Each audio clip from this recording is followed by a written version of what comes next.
Bon, chers amis, je suis vraiment ravi de cette matinée. C'est de salubrité publique que de trouver du temps pour débattre, échanger en nous arrachant de nos canapés ou en nous arrachant de nos assemblées générales et autres manifestations du samedi matin.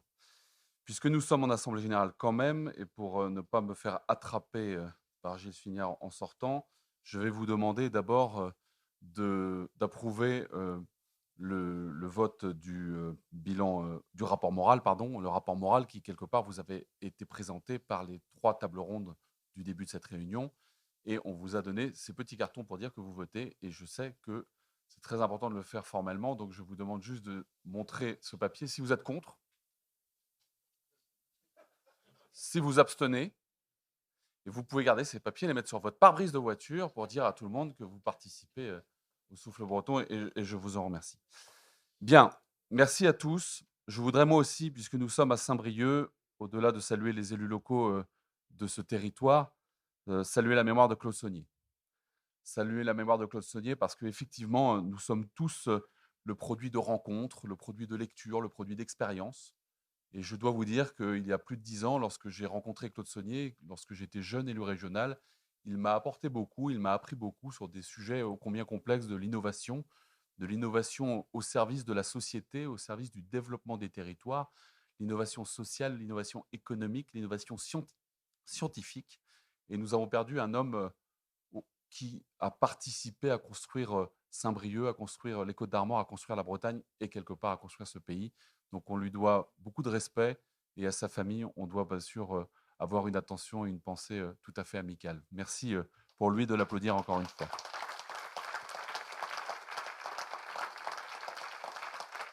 Je voudrais remercier celles et ceux qui ont permis d'organiser cette matinée parce que à quelques-uns, je vais y revenir, on a pu débattre, discuter, échanger, se rencontrer. Pendant ce temps-là, certains ont travaillé pour préparer cette salle, ils ont préparé pour organiser le pot qui va nous attendre juste après, ils ont préparé pour que tout se passe bien. Et je voudrais les saluer parce qu'ils font vivre le souffle au quotidien, tous les samedis matins pour que les réunions se tiennent. C'est Pierre, c'est Anne-Laure, c'est Ronan, c'est Emmanuel, c'est Claire. Ils ont été là toute la matinée, très tôt ce matin, ces derniers jours, ces derniers mois. Donc je voudrais qu'on les applaudisse et qu'on les remercie eux aussi. Et associés à ces remerciements, les animateurs du Sou, vous les avez vus tout à l'heure, ceux qui, le samedi matin, se coltinent des réunions visio, qu'on soit 30 ou 9, qu'on soit dans des bonnes matinées ou des mauvaises matinées, ça a lieu. Ça a lieu et finalement, c'est important d'échanger, important de confronter nos idées, de mélanger nos points de vue, de fabriquer de nouvelles idées. Et je voudrais sincèrement les remercier, ils étaient là devant vous. C'est Guillaume, Annie, Loïc, Salomé, Michel, Olivier, ce sont des maires, des lycéens, une lycéenne, un conseiller régional, un plombier chauffagiste, une militante associative. Ce sont aussi des chefs d'entreprise, des salariés ou un avocat. Bref, ce sont des citoyens.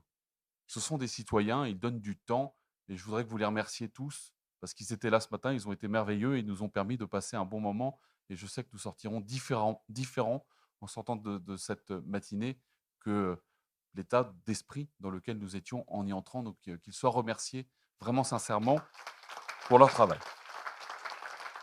Et bien sûr, je voudrais saluer Fanny Chappé, qui a animé brillamment cette matinée. Elle est déjà cachée, je ne sais pas où. Elle est partie manger un petit. Ah, elle est là.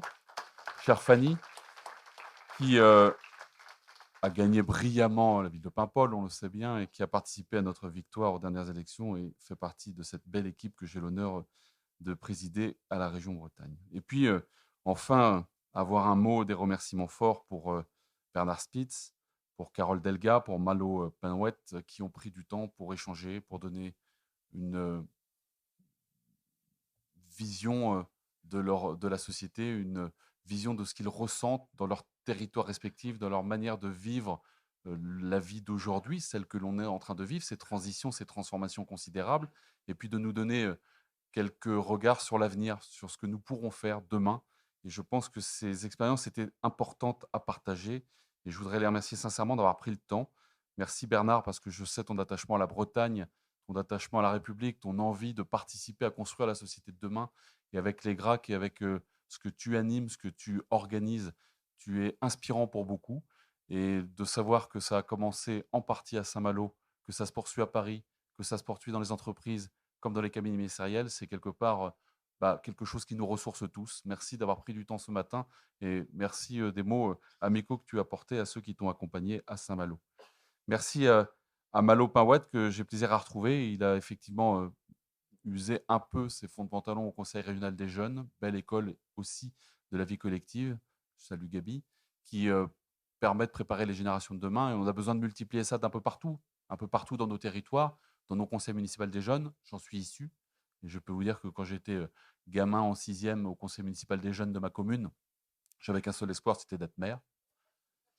Et donc, j'encourage tous ceux qui sont au conseil régional des jeunes de se dire qu'un jour, ils seront présidents de région.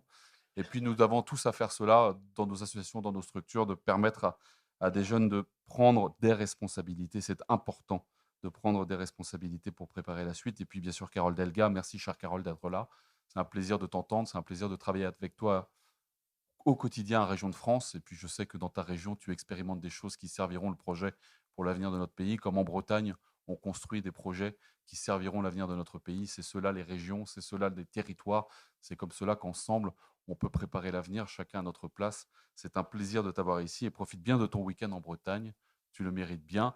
Un week-end breton, c'est toujours ravigorant pour plein de raisons et tu vas apprendre plein de choses dans ce beau territoire. Bref, merci à tous. Merci à tous et j'ai déjà beaucoup parlé, mais je crois qu'être ensemble, c'est très important. Être ensemble, c'est très important, je le disais tout à l'heure, et être ensemble pour travailler comme ici ce matin au Souffle Breton, en dehors des périodes électorales, sans se dire qu'un tel a dit ça parce que peut-être il va être là dans la liste de la prochaine fois, c'est ce qui fait la richesse de ce Souffle Breton. On est en dehors du calendrier et on est là pour débattre et construire la société de demain. On est là pour penser l'avenir de la Bretagne, pour penser l'avenir de la société, pour penser l'avenir de la République et finalement de l'Union européenne. C'est juste ça. Et de se frotter les uns aux autres, d'entretenir la conversation, d'avoir le plaisir de se retrouver physiquement après ces 2 années Covid, après ces réunions en visio permanentes qui nous fatiguent un peu tous, et ben, ça fait du bien de se voir en vrai. Et je voudrais vous remercier tous et toutes d'avoir fait l'effort de venir ce matin parce que c'est un effort. Certains viennent de loin, certains viennent de près, mais tout le monde a fait l'effort de s'arracher de son agenda quotidien pour prendre du temps. Et déjà ça, pour moi, c'est un souffle d'espoir parce que ça montre que nous avons de l'envie et nous allons continuer à agréger, continuer à développer, continuer à, quelque part, recoudre les hommes et les femmes qui peut-être sont un peu loin de nos échanges de ce matin, mais qui ont envie de participer. Ça a été dit tout à l'heure, je crois que c'est Olivier Lebras qui l'a dit, les gens en ont un peu marre des politiques, mais ils aiment la politique. Ils aiment la politique. Et le souffle breton doit leur donner envie de faire de la politique, de débattre des problèmes dans les quartiers, des problèmes dans nos campagnes, des problèmes dans nos villes, des problèmes dans notre territoire de Bretagne, et puis des problèmes que nous vivons dans notre beau pays et dans notre Union européenne. Ils ont envie de parler de cela et nous avons des lieux pour leur proposer d'assouvir cette envie. Il faut assouvir ces passions et je pense que de prendre du temps pour débattre est quelque chose de très important. Alors, des débats de ce matin, moi, je voudrais vous dire que j'ai retenu plusieurs choses et plusieurs fois, les échanges et les prises de parole, et notamment de nos jeunes, et je voudrais les remercier et les saluer, qui étaient là ce matin, m'ont montré que nous avions à écouter et à prendre du temps pour écouter. Et vous savez, dans la période dans laquelle on est, on doit aussi écouter nos artistes. Écouter nos artistes. Et hier soir, j'ai réécouté L'odeur de l'essence d'Orelsan. Je ne sais pas si vous avez écouté cet artiste, qui est un artiste dont on entend pas mal parler et qui fait des chansons assez engagées. Et Orelsan, je ne sais pas s'il est d'Occitanie d'ailleurs, je ne sais pas d'où il est. Il a fait un titre, il est d'où? En Normandie. Oh, bah, et on le pardonne d'être normand. Et Orelsan, il a fait un titre qui s'appelle L'odeur de l'essence. Et dans L'odeur de l'essence, il dit les jeux sont faits, nos leaders ont échoué. Les jeux sont faits, tous nos leaders ont échoué. Et je pense que ce titre, il est de 4 minutes 30. Si vous regardez le clip, il vous prend les tripes, sincèrement. Et il montre peut-être ce qu'on est un peu en train de vivre. Et d'ailleurs, cette phrase, elle résume tout. Le sentiment que il n'y a plus aucune chance. Le sentiment que c'est perdu. C'est perdu, je vais rester dans ma maison pourrie, non isolée, parce qu'il n'y a plus de solution. C'est perdu, je vais rester dans ma tour, sans vue sur mer, sans incapacité d'en bouger pour les années qui viennent. C'est perdu, je vais rester coincé à 50 kilomètres de mon travail avec ma voiture diesel que je n'ai pas les moyens d'entretenir et avec une angoisse absolue sur le monde tel qu'il est en train de changer. C'est perdu, je suis ouvrier dans une usine et j'entends à la télé tous les jours que finalement les ouvriers, les usines, c'est à cause de ça que la planète crame. Je suis perdu parce que je suis agriculteur ou marin-pêcheur et que finalement c'est à cause de moi que la biodiversité s'écroule. Je suis perdu parce que finalement je ne compte pas, plus personne ne m'écoute. Je suis perdu parce que finalement, bah, je suis assigné là dans ce que je suis et finalement autant entretenir ma vie tout seul, chez moi, sans me préoccuper des autres. C'est ça que nous sommes en train d'entendre et de vivre. Et on l'entend bruyamment. On l'entend de plus en plus bruyamment sur les réseaux sociaux, on l'entend de plus en plus bruyamment dans l'absence des citoyens qui ne viennent plus dans nos réunions. On l'entend de plus en plus bruyamment, y compris chez les leaders des réseaux sociaux, des Insta ou autres TikTok. On l'entend même dans les nouveaux geeks qui préparent et pensent les modèles de demain ou le métavers et qui se disent que finalement, on va faire sans les politiques, on va faire sans les États, on va faire sans les structures démocratiques parce que finalement, on n'a plus besoin d'eux. Ça doit nous poser question, ça doit nous interroger, ça doit nous retourner les tripes comme ce clip nous retourne les tripes quand on le regarde. Et nous avons, dans ce moment-là, à nous dire que, en plus, la vie politique actuelle, et ça a été dit, Carole l'a dit et d'autres l'ont dit, la vie politique actuelle, elle montre le plus mauvais visage. Un bruit permanent, un gloubi-boulga de concepts incompréhensibles pour celui qui a un problème concret de logement, de travail, d'envie d'élever ses enfants dignement, d'accéder à des biens communs que sont les services publics. Aujourd'hui, il n'entend pas ça, il entend des tweets euh, ravageurs, il entend des affirmations violentes et définitives qui ne répondent absolument pas aux préoccupations des citoyens d'aujourd'hui. Et ce qui est dramatique, ce qui me peine, c'est qu'une partie de la gauche se complaît là-dedans et se dit que c'est comme ça qu'on va peut-être rattraper encore plus violemment. Et s'ils n'entendent pas, on va le dire encore plus fort et on va le dire avec encore plus de violence pour que les citoyens l'entendent. Mais cette solution-là, on sait, elle est malheureusement vouée à l'échec avec des plafonds de verre qui sont de plus en plus épais. Et puis, ce qui me peine encore le plus, voire ce qui est encore plus dangereux, c'est que le Rassemblement national, lui, il n'est pas tombé dans cette facilité. Il n'est absolument pas tombé dans cette facilité. Alors, il a de temps en temps des petits hoquets qui font que on revoit la haine, on revoit le racisme, on revoit les idées qui sont là, bien là, qui mordent les mollets. Alors, en Bretagne, on peut se dire que ça nous mord un peu les mollets et qu'on sent le souffle un peu loin. En Occitanie ou ailleurs, ça nous mord toutes les jambes, tous les bras et ça nous prend à la gorge. Et eux, ils sont malins. Ils se taisent. Ou ils parlent aux ouvriers, ou ils parlent aux salariés de la fonction publique comme des entreprises, où ils parlent aux agriculteurs, aux marins-pêcheurs, et ils leur disent des mots qui sont importants à entendre. On veut que vous ayez une bonne vie, on veut que vous soyez heureux, on est là pour vous. Qui d'autre dit ça en ce moment? Qui d'autre dit ça en ce moment? Et je pense qu'on a vraiment besoin de travailler sans relâche pour trouver des solutions. Trouver des solutions pour prouver que ce n'est pas ça la solution, que ce n'est pas ça le chemin. Alors il y a à organiser les choses au niveau européen, au niveau national, certainement, mais nous avons, nous, à assumer nos responsabilités là où nous sommes. Qu'on soit citoyen, président d'association, président de syndicat, maire, conseiller départemental, conseiller régional ou parlementaire, on a un bout de la solution. Et ma première conviction que je voudrais partager avec vous, c'est qu'il faut travailler.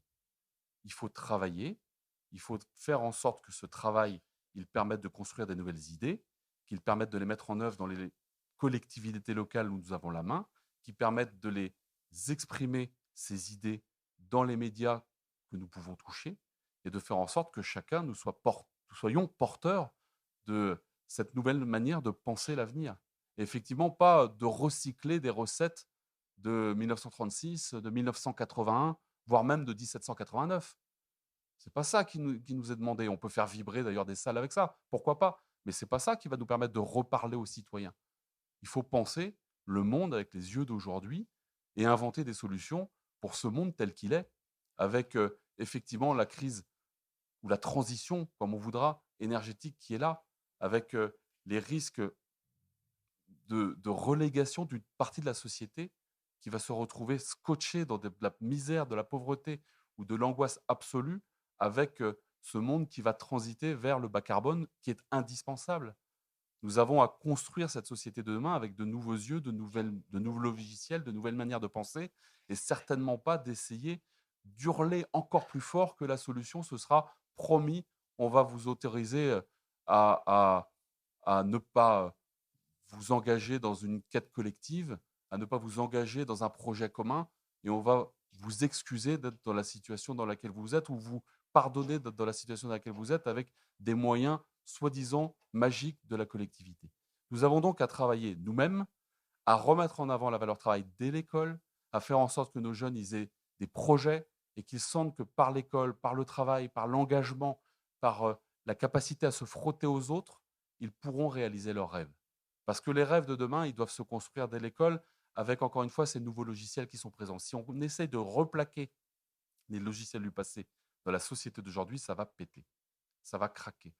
Ou pire, ça va se renfermer dans des maisons, dans des appartements où les gens resteront collés à ce qui pourra les rassurer. Et donc nous avons, à travailler là-dessus. C'est quelque chose, d'ô combien important et ô combien indispensable dans la société et humblement, nous devons le faire chacune et chacun. Et au Souffle Breton, le concept, c'est de le faire tous ensemble. Et je pense qu'il était très bien que nous ayons ici des élus et des non-élus.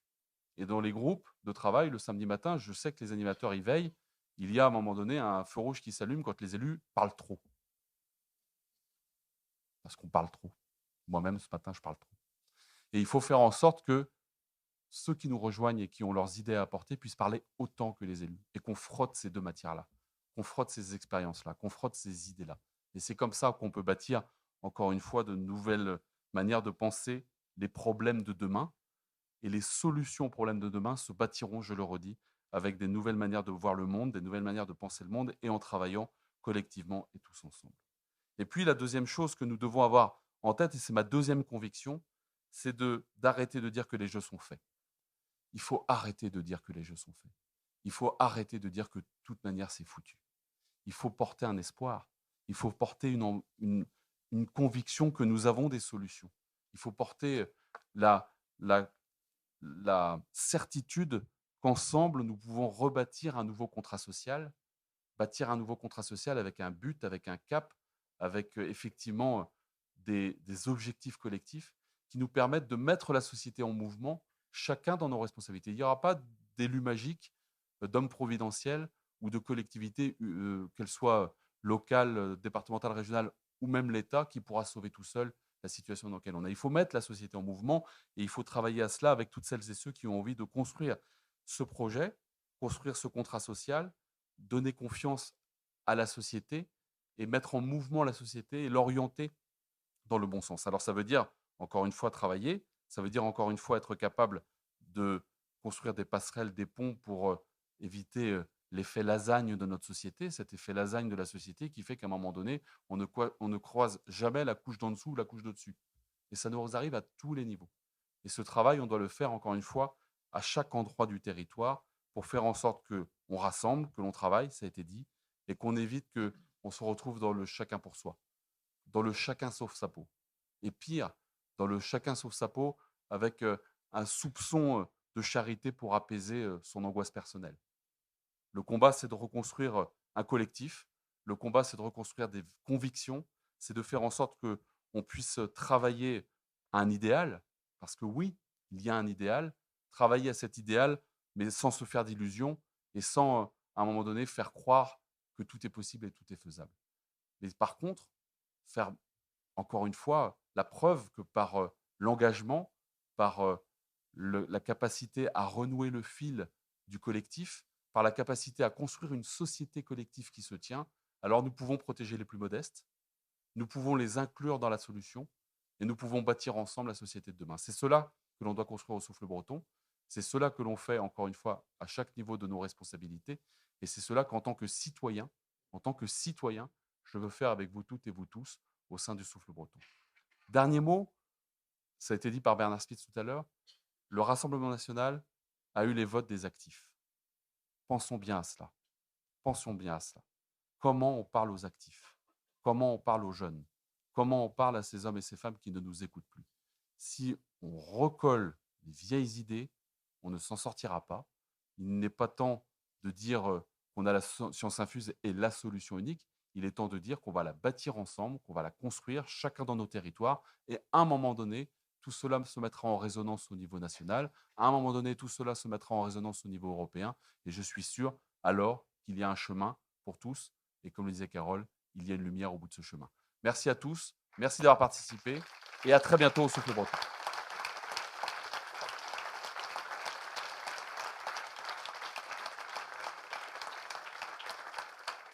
Et parce que, comme avant la Covid, on doit retrouver de la convivialité, on va boire un coup ensemble.